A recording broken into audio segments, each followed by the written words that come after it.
Bonjour à toutes et à tous et bienvenue à cette session donc, consacrée à la sécurité des API. Je vais l'aborder sous un angle un peu différent de ce que vous avez l'habitude d'entendre. Je vais vous présenter l'approche unifiée d'Imperva à opposer avec une approche plus par silo, plus fragmentée, qui consisterait à déployer des solutions spécifiques pour chaque type de vecteur d'attaque susceptible de cibler ou d'attaquer vos API. Alors, je me présente, donc Eric Guillotin, je suis ingénieur sécurité chez Thales depuis, Imperva Thales depuis un peu plus d'une dizaine d'années. On va commencer par rappeler les principes, les différentes étapes pour mettre en œuvre une sécurité des API qui soit efficace, pertinente. Bon, ce sont des concepts que vous connaissez déjà, mais il est important de les rappeler. La première étape, l'étape fondatrice, essentielle, c'est la mise en œuvre de mécanismes de découverte, de classification et de constitution d'un inventaire qui vont vous permettre ensuite de pouvoir avancer dans les étapes suivantes. C'est vraiment l'étape essentielle sur laquelle on peut malheureusement pas mettre en place de solutions, de stratégies de défense efficaces pour protéger vos API. La deuxième étape va consister ensuite, à partir de cet inventaire, à lister les vulnérabilités, enfin les API sensibles ou risquées. Je reviendrai sur ces concepts-là plus tard. Et la troisième étape, donc là on est sur une analyse essentiellement statique, la troisième étape c'est de surveiller en temps réel, dynamiquement, vos trafics API de manière à identifier des anomalies dans vos flux. Et la quatrième consiste à mettre en œuvre des stratégies de défense, d'atténuation des risques et des attaques à partir de ce qui aura été identifié dans les étapes précédentes. Alors commençons par voir brièvement chacune de ces étapes. La première, donc découverte, classification, inventaire de vos API. Le premier aspect de cette étape-là, c'est bien sûr d'intégrer tous vos fichiers de définition dont vous disposez. C'est souvent malheureusement assez parcellaire, incomplet, en particulier pour des API qui seraient assez anciennes. Donc il faut forcément compléter cet import de vos schémas de spécification par des mécanismes de découverte que proposent nos solutions. Donc vous voyez à l'écran des copies d'écran de nos solutions, ça vous donne une idée concrètement à quoi elles ressemblent. Alors je ne sais pas si le public, vous voyez précisément, c'est peut-être un petit peu loin pour vous. Alors je vais essayer de décrire au maximum ce qu'on a à l'écran. Donc cette première phase va vous permettre de lister tous vos hosts API, ainsi que vos ressources, vos points terminaux d'API, de même que les types de données, la classification des données qu'on va observer en analysant vos trafics. Et le dernier point, c'est d'identifier les headers d'authentification. C'est ce qui va nous permettre ensuite de détecter, par exemple, des problèmes, des anomalies ou des comportements à risque au sein de vos flux API. À partir de cette première étape, on va commencer à faire des choses sérieuses. On va pouvoir identifier les API sensibles, c'est-à-dire celles qui vont véhiculer, transporter des données sensibles, des données médicales, des données personnelles, des données financières, et également celles qui vont mettre en œuvre des fonctions business critiques, comme des fonctions de login, des fonctions de recherche, des fonctions de modification d'objets, quels qu'ils soient. Et le troisième aspect, c'est la détection des risques. Alors les risques, c'est quoi? Enfin, des API à risque, ce sont des API, par exemple, qui ne disposent pas de header d'authentification ou qui exposent des données sensibles en volume trop important ou qui mettent en place des paramètres énumérables qui vont permettre de lancer des attaques de type BOLA, par exemple. Donc toutes ces API, tous ces risques vont être identifiés et affiché dans nos interfaces de manière à ce que vous puissiez avoir toute cette visibilité, que vous puissiez prendre ensuite les bonnes décisions. Cette étape va également servir à alimenter la troisième, qui va consister à détecter en temps réel les anomalies, l'exploitation des vulnérabilités qu'on aura pu constater. Je vais prendre l'exemple de BOLA, qui est une attaque assez connue pour les API. L'étape précédente a mis en lumière un risque potentiel BOLA. Alors, je rappelle brièvement ce que signifie BOLA pour les personnes qui ne sont pas au fait de cette faille. C'est, pour rester sur un exemple assez simple, c'est une corrélation très forte qui existe entre les cookies de session et puis certains paramètres qui sont véhiculés dans le trafic, que ce soit dans les URL ou dans les dans le post, par exemple, le body d'une requête post. Donc il y a une corrélation très forte. Le cas le plus simple, c'est une corrélation de 1 pour 1. C'est-à-dire qu'au sein d'une session d'API, on va avoir, par exemple, c'est l'exemple qui est illustré ici, on ne voit pas en détail, c'est le user ID typiquement qui va avoir une valeur unique au sein d'une session. Donc on va observer statistiquement l'ensemble du trafic et on va détecter tous ces cas. Alors ça peut être un paramètre, comme celui que je viens de mentionner, là, qui est à l'écran, c'est-à-dire le user ID ne peut prendre qu'une valeur unique au sein d'une même session, mais ça peut être également plusieurs paramètres. Et ça peut même avoir touché beaucoup plus que ça. Ça peut avoir une complexité beaucoup plus avancée que la simple corrélation de 1 pour 1 sur un identifiant de session et l'identifiant utilisateur. Et alors, lorsqu'on a détecté ce risque, il faut ensuite identifier au niveau de vos développeurs, de vos application owners, si ce risque est avéré. Pourquoi on a cette étape-là, donc détection du risque, ensuite vérification, parce que mettre en place des règles de blocage, par exemple, sur ce type de vulnérabilité, c'est sujet à potentiellement beaucoup de faux positifs. Là, les équipes sécurité n'ont pas connaissance du workflow business et prendre le risque de détecter du Ebola comme ça de façon générique et de prendre la décision unilatérale de bloquer ce genre de flux, c'est le meilleur moyen de se tirer une balle dans le pied. Donc il y a plusieurs étapes, on identifie le risque, on vous présente ces risques et à partir de là, après dialogue avec vos équipes, il y a deux solutions. Soit le risque est avéré, c'est-à-dire que vos applications ne vérifient pas cette corrélation forte entre l'identifiant de session et éventuellement les paramètres immutables présents. Alors, soit ils vérifient cette cohérence, et là, il n'y a pas de sujet, soit ils ne le font pas, donc il y a une vulnérabilité avérée, et là, deux options, soit les développeurs ont le temps de la réparer, de la corriger, et là aussi, tout va bien, ou le cas aussi probable, c'est qu'ils n'ont pas, la vulnérabilité est avérée, mais ils n'ont pas le temps de corriger cette faille. Donc là, ils vont demander aux équipes de sécurité de mettre en place des règles de détection. Donc identification du risque, ensuite détection de l'exploitation de cette faille-là. Suivi éventuellement d'un blocage de la session complète, si vous souhaitez aller jusqu'à cette étape-là. Okay, vous voyez la logique, risque, détection, blocage. Ça nous amène à la dernière étape, l'atténuation des risques, des vulnérabilités et des attaques. Donc il y a deux écoles, hein, c'est connu, le shift left, shift right, qui sont complémentaires. Donc l'approche shift left consiste à mettre en place une boucle vertueuse qui va partir donc de la découverte de l'inventaire de vos API, de la découverte des différents risques, des vulnérabilités, de la priorisation de vos problèmes, pour ensuite alimenter un workflow DevOps, par exemple, qui va engager vos développeurs pour réparer, pour corriger ces vulnérabilités et ensuite faire des tests de non-régression, de validation et boucler à l'infini en ajoutant, par exemple, les modifications qui peuvent toucher vos API. Ils ont un cycle de vie également qui doit faire partie de ce cycle-là et créer ainsi cette boucle vertueuse à l'infini. Alors, théoriquement, c'est l'approche idéale. Malheureusement, dans le monde réel, ce n'est pas forcément suffisant pour plusieurs raisons.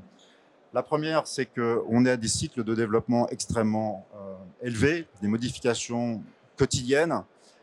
Le nombre d'API, en particulier dans les grandes entreprises, peut être de plusieurs centaines, de plusieurs milliers. Et donc, les ressources disponibles au niveau développement ne sont pas en mesure de suivre le rythme. Donc, il faut forcément compléter cette approche-là par une approche qu'on appelle shift right, qui va consister donc à mettre en place des mécanismes de détection et de correction au niveau de la production en temps réel, qui va commencer par mettre une défense multiniveau. Alors pourquoi multiniveau? Tout simplement parce qu'une API n'est pas simplement sujet à des attaques de type API comme Bola, dont on vient juste de parler. Ça peut être des attaques techniques qu'on va retrouver sur n'importe quelle application web, l'injection SQL par exemple, ou des attaques DDoS. Et donc, à ce stade-là, vous avez besoin, par exemple, de solutions anti-DDoS, réseau, applicatif et de WAF. Première étape. Vous allez avoir besoin, comme on va le voir juste après, de protection contre les flux automatisés. Donc, protection contre les bots. Et enfin, dernière partie, la partie spécifique à la sécurité des API, qui va consister à mettre des solutions donc, contre la fuite d'informations, contre les défauts d'authentification dans vos flux API, contre les attaques de type Bola, BFLA et équivalents. Okay. Donc c'est la combinaison de ces deux approches-là qui va vous permettre de mettre en place une protection renforcée. Alors, pas parfaite, rien n'est jamais parfait, mais en tout cas optimale pour assurer une bonne protection de vos API. Exemple de stratégies de défense que vous pouvez mettre en œuvre, hein, qui sont variables, qui sont vraiment en fonction de vos contraintes business, de vos cas d'usage. Vous pouvez simplement mettre en œuvre, par exemple, des protections de type rate limiting, des contrôles de flux pour protéger vos ressources, vos serveurs, à la fois contre les attaques DDoS, mais également comme les flux légitimes. Hein, si vous n'avez pas d'architecture auto-adaptative par rapport au flux de données, vous pouvez mettre en place ce type de protection. La deuxième, c'est protection contre les attaques techniques, donc de type injection SQL, XSS, qu'on retrouve dans les flux API également. Donc là, on est sur des technologies de type WAF. Là, avec les solutions Imperva, typiquement, Imperva Thales, vous pouvez mettre en mode blocage au niveau IP, au niveau requête, au niveau session utilisateur, sans aucun problème. Troisième cas, on est sur les attaques de type logique métier, business logic attack. Donc là, on va mettre en œuvre des moyens de défense, des mécanismes de défense un peu plus subtils. On ne peut pas se permettre pour ce type d'attaque de faire du blocage systématique. Là, c'est clair que vous allez impacter votre business. Donc, on va vous proposer, alors vous avez vu tout à l'heure avec Bola, j'ai donné l'exemple, identification du risque, mécanisme de détection, et ensuite blocage ou autre, ou alerte. Là, c'est un autre exemple, ce sont les attaques de type ATO, Account Takeover, donc des attaques de type brute force sur vos pages de login. C'est aussi un autre exemple d'attaque au niveau business. Et ce qu'on va faire, on va vous proposer différents niveaux de confiance dans la détection de l'attaque, ou différents niveaux de force, entre 3 niveaux, faible, moyen et élevé. Et ça va vous permettre de mettre en œuvre des fonctions de défense différenciées. Par exemple, alors ce sont des niveaux qui sont totalement dynamiques, c'est-à-dire qu'une même attaque peut commencer avec le niveau le plus bas, évoluer en l'espace de quelques secondes vers le niveau le plus haut, redescendre au niveau moyen, repartir en plus haut. Donc c'est totalement temps réel et dynamique. Mais pour chacun de ces niveaux-là, vous allez pouvoir mettre en œuvre des mécanismes de défense complètement différents. Par exemple, pour le niveau le plus faible, vous allez pouvoir soit ne rien faire. Sur de l'API, c'est plutôt conseillé d'ailleurs, parce que vous ne pouvez pas mettre de captcha, par exemple. Mais si c'est le frontal web, parce que vous pouvez traiter avec ce mécanisme-là à la fois le frontal web et puis l'API elle-même. Donc si c'est le frontal web, vous pouvez très bien mettre du captcha. Niveau moyen, vous allez faire soit du blocage, soit du tarpit. Le tarpit étant l'injection d'un délai aléatoire dans les temps de réponse, de manière à complètement perdre en fait les outils automatisés derrière. Okay. Donc vous avez pour chacun des niveaux comme ça le moyen de définir votre stratégie et de simuler le résultat en amont si vous le souhaitez. Okay. Dernier cas, le mass assignment. Donc là, on va mettre en œuvre de la sécurité positive, c'est-à-dire application stricte de vos schémas Swagger par exemple, pour vous assurer que si vous subissez une attaque de type fuzzing, eh bien, elle sera bloquée parce que non conforme au schéma qui aura été appliqué sur nos proxys. Okay. Alors, un autre élément, donc là j'ai terminé avec les 4 phases. Là, on aborde un autre point essentiel dans la sécurisation de vos API, de vos flux API, c'est aller chercher les flux où qu'ils soient. On a la chance chez Imperva d'être CDN, Reverse Proxy. Donc toutes les API qui sont en frontale du web, elles se configurent comme n'importe quel site web en l'espace de quelques minutes. Donc on va intercepter tout le flux et directement faire bénéficier les API de la protection WAF, DDoS et bot management par exemple, sans que vous ayez rien de spécial à faire en termes de capture de flux. Par contre, ça ne suffit pas. Il y a des API internes qui vont nécessiter d'aller mettre en œuvre des mécanismes de collecte en interne, soit sur des mécanismes d'interface, de collecte de logs, par exemple avec des API gateway, soit sur le réseau directement, soit le dépôt, l'installation, le déploiement de services microservices directement dans des clusters Kubernetes. Donc il y a plusieurs stratégies de collecte interne pour pouvoir traiter ces flux-là. Alors pourquoi on ne peut pas le faire avec le Cloud WAF? Parce que typiquement, ce sont des flux qui sont privés, par exemple, avec vos partenaires, soit internes totalement, ou soit privés, c'est-à-dire qu'ils vont pas être exposés sur l'Internet, donc ils ne vont pas passer à travers notre CDN.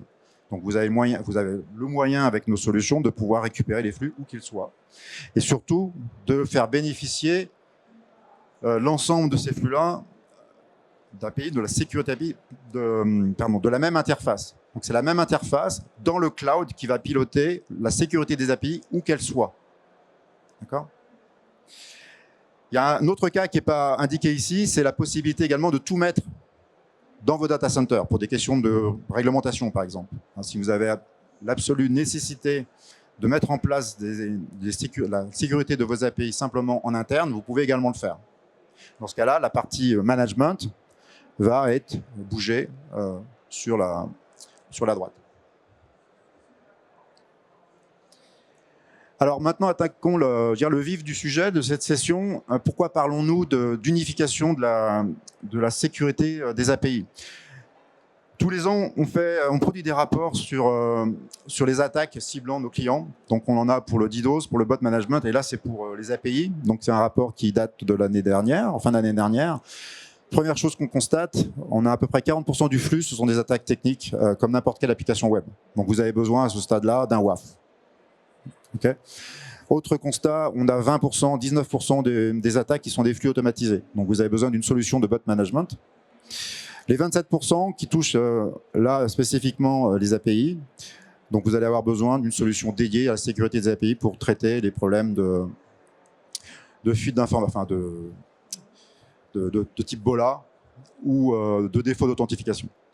Il y a 10% également qui concernent la fuite d'informations. Donc ça peut être traité à plusieurs endroits. Ça peut être traité au niveau du WAF ou de la solution API Security elle-même. C'est ce qu'on fait nous chez Imperva. Mais vous pouvez également mettre en œuvre des solutions de protection dans le back-end au niveau des bases de données.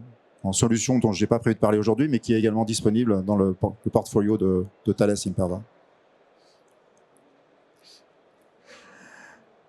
Donc cette répartition des vecteurs d'attaque démontre la nécessité de mettre en œuvre une architecture de protection unifiée. Vous pouvez bien sûr faire le choix de déployer des WAF de différents fournisseurs avec des interfaces différentes, c'est toujours faisable. Mais en termes de contraintes opérationnelles, vous allez vous complexifier énormément la tâche. Donc là, je regarde le top 10 de l'OWASP pour l'API Security, et sur la gauche, vous avez les différents mécanismes de défense, de détection qui sont présents en général dans les entreprises. On commence par des codes couleurs. Donc, le premier, par exemple, celui du bas, ce sont les reverse proxy et les proxy web. Donc reverse proxy, les WAF, typiquement. Okay. Le deuxième, en violet, on va retrouver les mécanismes de défense anti-bot. Vous avez également, je le mentionne aussi, mais j'en ai pas encore parlé, du Client-Side Protection. Alors c'est quoi? La plupart des API, surtout en frontal du web, sont pilotées depuis des clients, des browsers, donc des clients JavaScript. Et donc vous avez également besoin de visualiser, d'inventorier tous les scripts qui vont tourner dans l'environnement client. Donc, souvent, des attaques contre les API sont initiées depuis un reverse engineering des scripts, du script JavaScript qui sont présents au niveau des browsers. Donc c'est cette solution-là également qui est pertinente dans cette approche unifiée.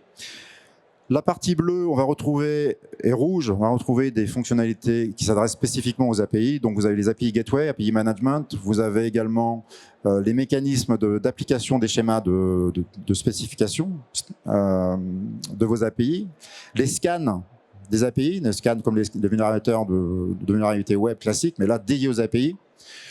Et puis vous avez également des fonctions d'audit des fichiers de définition que vous pouvez mettre en œuvre. Et le dernier bloc en rouge, c'est ce que j'ai décrit à l'origine, donc c'est tout ce qui va être inventaire et analyse continue des risques sur vos flux API, avec les mécanismes de détection et de blocage qui y sont liés. Si on fait une correspondance entre ces différents mécanismes et puis le top 10 de l'OWASP, on voit par exemple que le premier bloc rouge va traiter les attaques de type BOLA. Donc il y a trois attaques, trois vulnérabilités qui sont listées dans ce document, auxquelles va correspondre ces mécanismes de défense. Vous avez également en bleu ceux qui vont traiter les défauts d'authentification, les problèmes de configuration, et puis le manque de visibilité sur des API qui vont également être traités par des fonctions spécifiques de la sécurité, des fonctions avancées de sécurité des API. Par contre, il reste quand même, il en reste au moins deux qui vont être traités efficacement, non pas par des fonctions de sécurité dédiées aux API, mais par des fonctions de gestion de bots. Et il y en a également trois autres qui vont nécessiter de mettre en œuvre des fonctions de type WAF ou proxy web. C'est la combinaison de tous ces mécanismes-là qui vont vous permettre de mettre en œuvre une protection efficace de vos API. Alors concrètement, ça veut dire quoi chez Imperva? Comment est-ce qu'on arrive à mettre en œuvre ce type d'unification? Il ne s'agit pas d'empiler les interfaces, même si c'est le même vendeur, en l'occurrence Imperva, et vous dire, OK, on a une approche unifiée, on a du bot management, on a du WAF, etc. Ça, c'est une approche assez simpliste. Alors, on a tous ces modules, mais chacun communique avec les autres. Exemple ici avec le bot management, on a vu tout à l'heure qu'il y avait une forte corrélation entre le bot management, enfin les bots, et les attaques API. Ce que l'on fait, c'est qu'au niveau même de la définition des politiques de sécurité des API, on propose, lorsqu'on a détecté des risques sur les flux, sur vos flux API, automatiquement, on vous propose en fait des configurations de protection contre les bots. Il vous suffit simplement, depuis l'interface de protection des API, de cliquer sur le lien qui va vous faire basculer dans la partie bot. Donc il y a une forte intégration au niveau de la configuration entre les deux modules. On vous propose une configuration, à vous ensuite de l'activer, voire de la compléter. Vous pouvez rajouter des critères si vous le souhaitez, ou simplement mettre en œuvre la configuration qui vous a été proposée. Donc ça, c'est vrai au niveau de la configuration, et c'est également vrai, alors, copie d'écran sur la droite, en bas. C'est vrai également en termes de rapport. Une fois que vous avez basculé sur la partie bot, vous allez pouvoir aussi accéder au tableau de bord de la gestion des bots et voir quelle est la part de trafic automatisé qui cible vos API. Voilà. L'unification, on vient juste de le voir, concerne la configuration, mais également le reporting des tableaux de bord. Et donc là, puisqu'on parle d'unification, il vous faut une consolidation de tous les événements qui proviennent de tous les modules qui font partie de cette mise en œuvre de sécurité unifiée. Donc le WAF, le DDoS, le bot management, le client-side protection dont j'ai parlé tout à l'heure.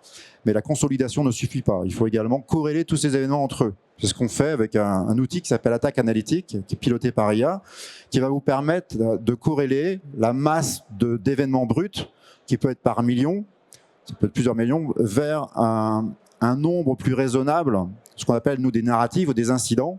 En général, c'est un rapport de 1 pour 1000, et que vos SOC vont être en mesure d'exploiter plus efficacement.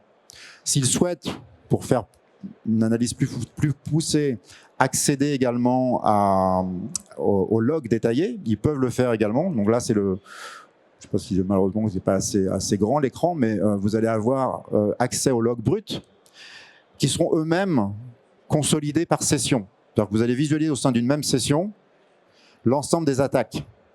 Ce que vous voyez ici, alors je vais vous le décrire parce que je ne suis pas sûr que ça soit visible, vous avez une injection SQL, par exemple, le screenshot du bas, une injection SQL qui a été détectée au sein d'une API de type GraphQL. Donc vous voyez qu'au sein, et alors vous avez également les explications fournies par IA qui vont vous expliquer le contexte. Donc explication contextualisée, pourquoi on trouve cette attaque au sein de vos flux GraphQL et quelles sont les conséquences et quelles sont les actions que vous devez prendre pour vous prémunir contre ce type d'attaque. Okay.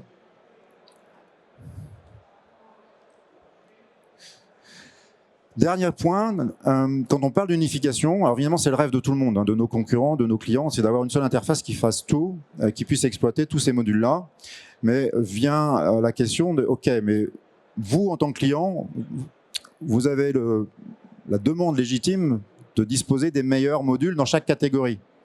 Vous voyez le meilleur WAF, la meilleure solution anti-bot, la meilleure solution de sécurisation des API. Alors comment savoir effectivement que vous avez les meilleures solutions dans chaque catégorie? C'est de faire des tests, de les benchmarker. C'est malheureusement pas à la portée de tous nos clients, c'est consommateurs de ressources, d'expertise, de temps. Donc l'autre solution qui peut être complémentaire, c'est de faire appel à des sociétés de tiers, d'analystes qui vont vous benchmarker l'ensemble des solutions du marché, vous proposer en fait les plus et les moins de chaque acteur. Donc il y a deux catégories d'analystes. Il y a ceux qui font des analyses techniques. Par exemple, le rapport que vous voyez ici, c'est QRIQLab, rapport de 2024. Quand on travaille avec eux, et on travaille avec eux chaque année pendant plusieurs mois, on travaille avec des pentesters. Et on a un dialogue avec eux pour argumenter, contre-argumenter, si on n'est pas d'accord avec ce qu'ils trouvent. Donc c'est un travail assez enrichissant et on a été identifié comme leader durant les trois dernières éditions de leur rapport. L'intérêt de ce rapport-là, qui est librement accessible sur leur site, c'est qu'ils vont tester le WAF, l'API sécurité et le bot management. techniquement. Bon, il y avait 12 acteurs l'année dernière. On est en train de travailler avec eux sur la version 2025, elle n'est pas encore sortie. Autre rapport, vous avez les analystes marché. Donc analyse marché, le plus connu, il y en a beaucoup, mais le plus connu, enfin, les plus connus c'était le Gartner, mais ils ont arrêté de faire le Magic Quadrant. Ce qu'on a aujourd'hui, c'est le Forrester, qui est le leader parmi cette catégorie d'analystes. Eux, ils vont faire une analyse marché, ils vont mesurer la pertinence de la stratégie des différents acteurs, la richesse de leur offre, le recueil de témoignages clients, et vous présenter ce type de rapport. Donc celui du WAF est sorti il y a 2 semaines, on a été identifié comme étant l'un des 3 leaders. Et la partie bot est sortie en fin d'année dernière. Alors malheureusement, il n'y a pas de rapport, en tout cas au niveau du Gartner, du Forrester sur l'API Security, mais vous avez les 2 briques. Alors sachant que pour le WAF, le Forrester identifie également une partie de l'API Security, la partie protection des schémas. Okay. Voilà, alors ensuite, il faut croiser les deux, bien sûr, parce que vous pouvez être leader d'un côté, mais pas leader de l'autre. Okay. Donc idéalement, je vous laisse faire les calculs, mais c'est bien d'avoir un leadership au niveau business et au niveau technique. Voilà, c'était mon dernier slide. Je vous remercie. Je ne sais pas si on a le temps pour quelques questions. Il vous reste encore 4 minutes, vous avez un peu de temps. Donc si vous avez des questions, j'y répondrai volontiers.